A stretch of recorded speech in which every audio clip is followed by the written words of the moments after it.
Ah, dans le communiqué qui a été envoyé par cette trentaine de mosquées, ils disent au contraire que c'est un homme qui a toujours Bah, prôné, évidemment, prêché s'ils sont d'accord, l'apaisement, ils vont pas dire l'inverse. le vivre ensemble, que ces propos qu'il a pu tenir il y a quelques années depuis, il avait fait amende honorable, et qu'aujourd'hui, voilà, on n'était plus sur cette ligne, Joël Dagosseri. Il y a plusieurs choses. La première chose, c'est que ce monsieur, si j'ai bien compris, a renoncé à sa nationalité française. À sa majorité. Il dit sous l'influence de son père. Ensuite, il Oui. a redemandé plusieurs fois et ça lui a été refusé. Et puis là, il était à la fin de son titre de séjour début juin. C'est pour ça qu'on avait demandé son expulsion. Écoute-moi, une personne qui est née Et en ses France. enfants sont nés en France, hein. Il Oui, a oui, 5 lui enfants qui sont aussi nés est en né en France. France, il me Ouais. semble. Oui, oui, Donc une complètement. personne qui est née en France, donc enfin, qui n'a aucune raison de ne pas être français, choisit de ne pas être français, c'est qu'il ne porte pas vraiment ce pays dans son cœur, même s'il dit que c'est sous l'influence de son père. On voit par la suite que les prêches qu'il tient ne sont pas non plus en conformité avec l'état d'esprit de la République.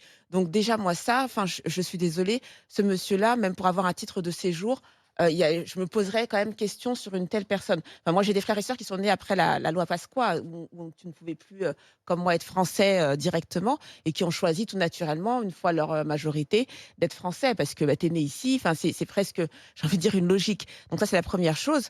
Donc je suis plutôt sur la ligne de Charles, que ce monsieur n'a rien à faire ici, compte tenu de ce qu'il dit. Et l'autre chose, c'est Darmanin et ses cabrioles. Et ça, tout le monde sait que je n'en peux plus. C'est-à-dire qu'à chaque fois, bah oui, mais excuse-moi, mais à chaque fois, il prend un sujet pour lui. Il Oui, c'est devient ça. le porte-parole du sujet en question. La dernière fois, c'était les agressions à Lyon. Et puis à chaque fois, c'est un revers.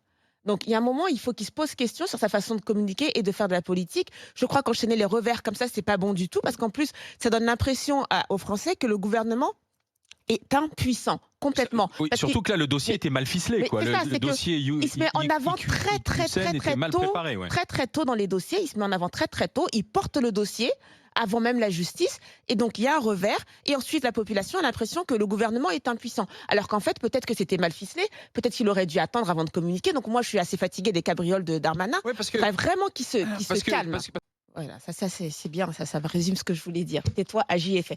Non, mais pour la crédibilité, il y a deux choses qui sont assez simples, hein. C'est je dis ce que je fais et je fais ce que je dis et je Oui, dis mais ce tu que le je dis fais. après, Voilà, une fois que je l'ai fait. exactement. Et son problème, c'est qu'il s'avance un petit peu trop. Et donc vraiment, c'est Mais là, il y a le catastrophique. concours, C'est il y a le concours catastrophique. entre le maire, Édouard Philippe, lui, tout ça. Je veux y être, je veux y être, je veux y être. Eh Ah. ben non, il y a 5 ans. Donc pour l'instant, on doit vivre en toute Mais ils cherchent le tranquillité et qu'ils trophée. fassent leur C'est travail ça qui- et moi, ce qui qu'ils me pensent à dérange, leur carrière ils après. cherchent le trophée. Ils cherchent à dire c'est moi qui ai expulsé cette personne. Non, on sait très bien que le gouvernement se bat contre les prêches radicaux. Très bien. Et ben à ce moment-là, une fois qu'il y a une décision qui est prise, mais vraiment ferme, à ce moment-là, il peut venir et nous dire écoutez, voilà, tel imam est expulsé. Absolument. C'est tout. Il Oui, n'y a mais pas à par refaire. exemple, Non, mais le là, c'est de la politique non, pour mais rien.